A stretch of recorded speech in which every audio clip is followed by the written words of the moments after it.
Bonjour à tous, j'espère que vous allez bien. Pour ma part, tout va bien. Aujourd'hui, je vais vous proposer de réaliser un croque-en-bouche. Alors pour certains, c'est quelque chose qu'ils ont déjà fait. Pour d'autres, les deuxièmes années, c'était un TP qu'on devait faire en fin d'année. Donc on va justement le faire en vidéo.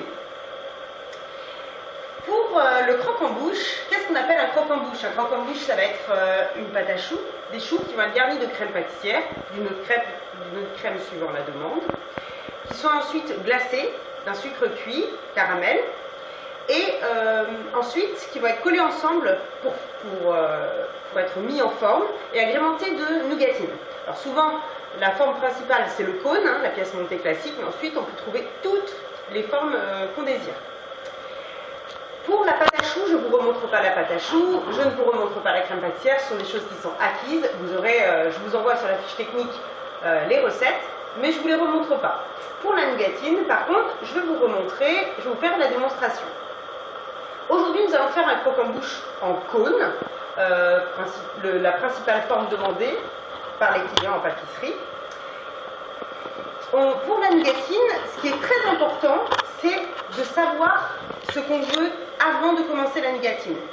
La première chose, c'est de savoir quelle forme on va vouloir faire. Donc là, j'ai déjà préparé mes feuilles de cuisson, mes feuilles silpates, les disques que je vais vouloir faire avec ma nougatine, et ensuite j'ai mes outils.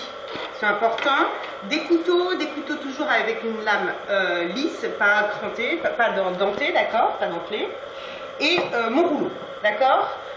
Certains disent qu'il faut huiler les ustensiles. Si vous utilisez la nougatine à la bonne température, il n'y a absolument pas besoin de graisser vos ustensiles, d'accord. Là, on va faire une nougatine. Il y a plusieurs méthodes pour la nougatine. Nous allons faire une nougatine au fondant, glucose et amandes effilées. Première chose, tous nos ingrédients, donc on va commencer à mettre le fondant et le glucose à chauffer, d'accord.